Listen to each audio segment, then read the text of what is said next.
Okay, well, it's great to be here today. And the good news is we'll be starting to have in-church services next week, starting at 9 o'clock for the early service and 10:30 for the later service.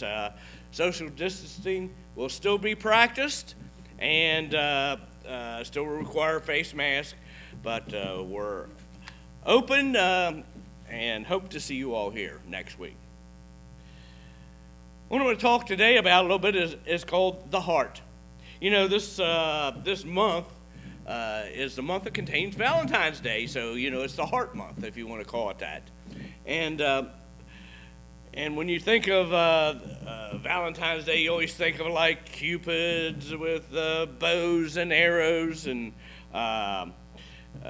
love and all those things, So we have the love of our husband and wife, or our girlfriend and boyfriend, or love of teachers or friends, etc. It's a great time to feel good about what we love. Feeling good and happy is what we consider when we think of love. So why isn't love all around us? We have hate. And why isn't hate driven out of existence if we have such love? In general, hate doesn't make us feel very good. And it doesn't have any enjoyment or anything like that with it. So it makes us wonder, how did this heart thing come about? Why is it we always consider arrows and all these things about the heart? So I was taught the brain, our brain is the one that has the qualities of feeling and emotion and memory and processing power, but we don't really get excited if someone says, I have a broken heart, okay? This isn't a normal statement in our society today. The heart represents the center of our emotions, feelings, and memories. And I thought it would be good to check this out in the Bible. Let's see what the Bible might have to say about love versus the heart. And so my first initiation was, I know the Bible is going to say a whole lot more about love than it does the heart. So let's explore that. The word love is mentioned 355 times in the King James Version. 150 times in the Old Testament and 205 times in the New Testament. And I thought this was a good number of times in the New Testament talking of love. Is that, in the New Testament it's mentioned more than in the Old Testament. The first time love is mentioned in the New Testament is when Jesus was speaking in Matthew 5:43 and 44. And he says this, You have heard it, that it is said, you shall love your neighbor and hate your enemy. But I say to you, love your enemies. Bless those that curse you. Do good to those that hate you. And pray for those who spitefully use you and persecute you, that you may be the sons of your Father in heaven. Love your enemies. Boy, that's a difficult love, isn't it? Now, the Old Testament first uses of love in Genesis 22:2. And this is what it is. God said, take your son, your only son Isaac, whom you love, and go to the land of Moriah, and offer him there as a burnt offering on one of the mountains which I shall tell you. This kind of shocked me in that love wasn't even mentioned until the 22nd chapter of Genesis. And then when it was mentioned, it was God requesting Abraham to sacrifice his son, whom he loved.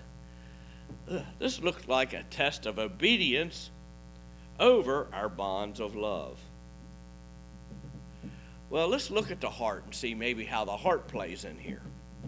Maybe this will give us a better look at the February Valentine's month to look at and why we believe the heart is what it is. The heart is mentioned 779 times in the King James Version, 669 times in the Old Testament, 110 times in the New Testament.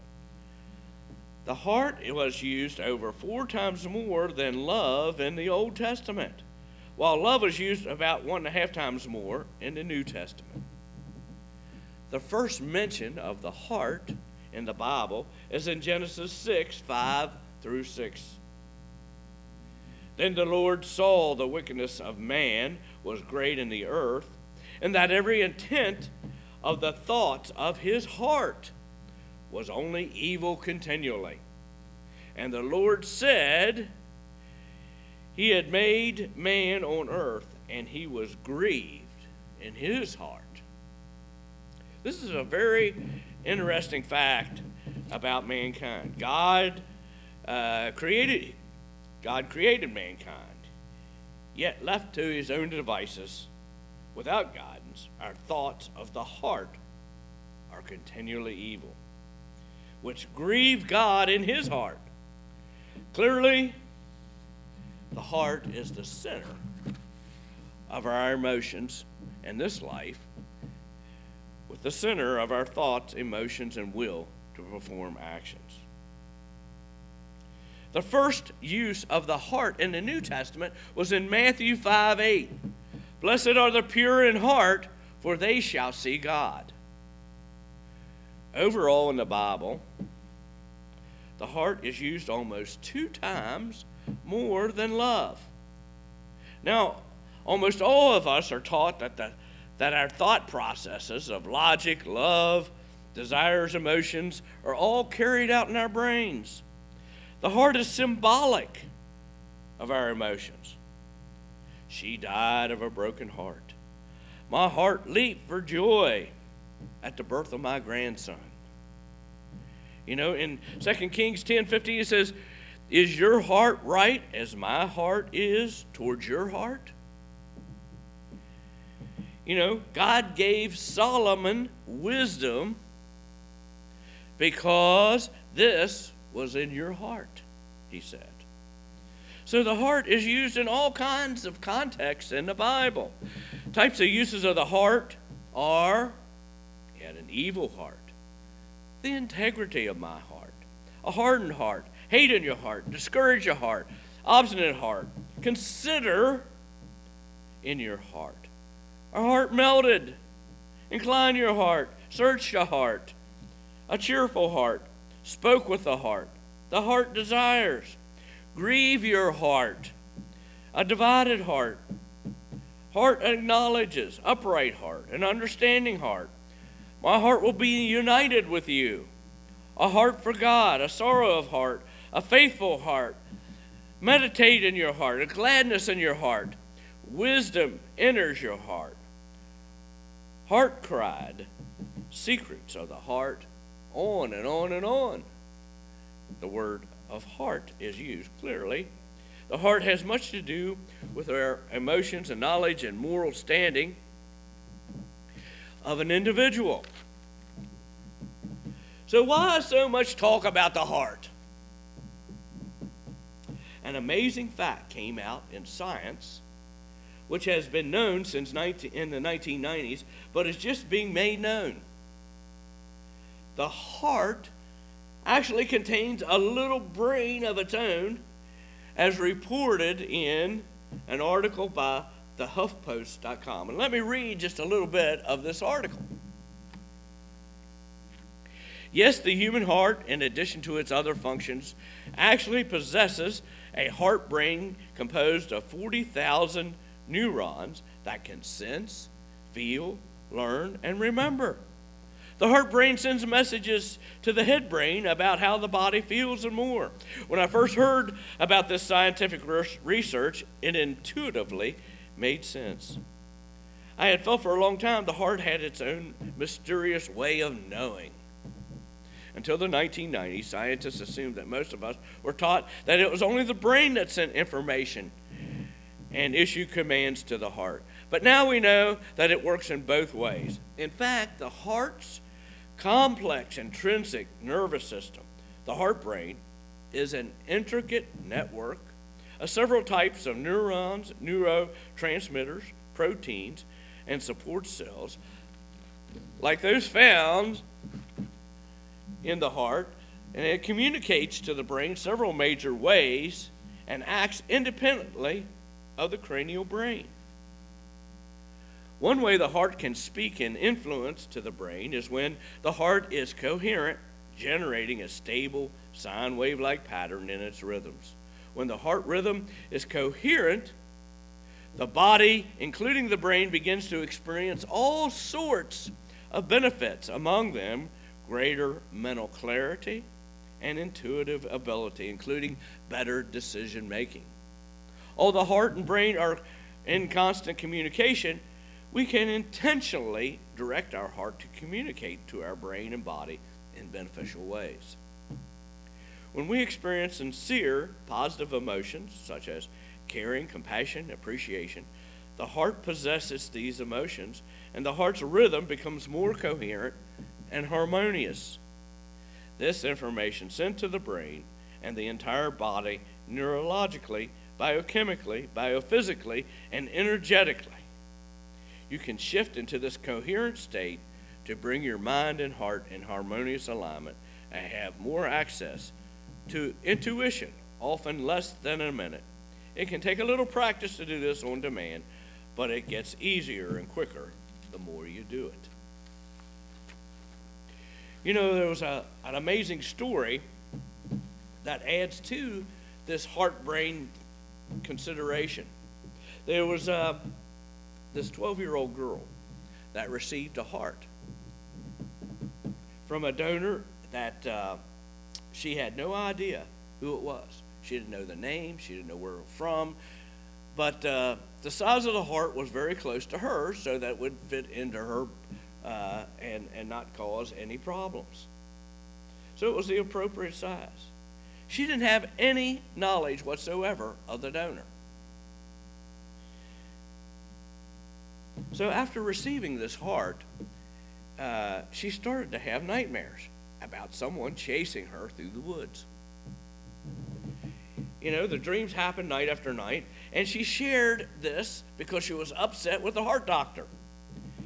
And the heart doctor, you know, after hearing this, said, well, you know, let's hook her up for a psychological evaluation. You know, it's a pretty dramatic thing to have a heart transplant. And set her up with an examination with a psychiatrist. And the psychiatrist was so convinced that something was real going on and that she had experienced, she actually had a criminal sketch artist come in and draw the picture of the person chasing the girl in the dreams. The picture was so good that when released to the public about the attack and death of the heart donor, the criminal was found and convicted. How could this happen? Unless the heart had some memory. To me, this is just kind of an amazing story to go along with this.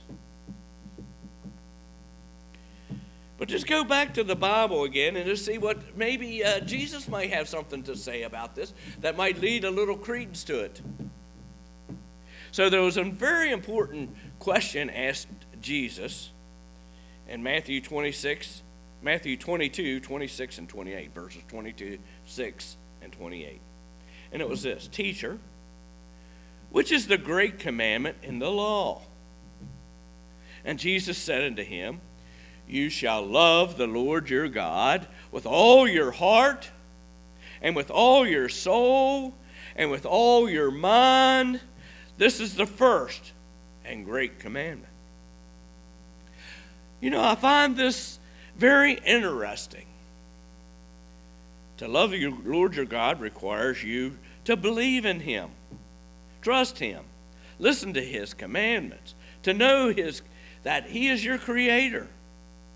But the first and foremost part of this love of God is with your heart, the seat of your emotions and feelings. Here Jesus spells out the difference between the heart and the mind as separate entities. The heart first, then the soul, last the mind, as in priorities of love. Could it be that our Creator, the Lord Jesus Christ, actually knows the heart actually has memory cells and is a communication with the brain or our mind? This is totally amazing. That from times of antiquity, the heart has been used for the center of our emotions, and now we know that it can actually be a part of our emotions. 1 Peter 1:22 says, love one another fervently with a pure heart. Jesus went on to say in Matthew 22:29, you shall love your neighbor as yourself. Let us look around in love with our hearts and help those around us in need. 1 John 3:17 says this, but whosoever in this world has goods and sees his brother in need and shuts up his heart from him, how does the love of God abide in him? So I'm going to ask you, when you're out and you see something, your mind is going to tell you one thing. But look down inside and listen to what your heart says. Because your heart and your mind might have two different reasonings. Your mind might say, logically, I need to just walk by. But your heart is going to say, I need compassion. So, my heart has desire to see you next week when we come again. Amen. Thank you, Randy.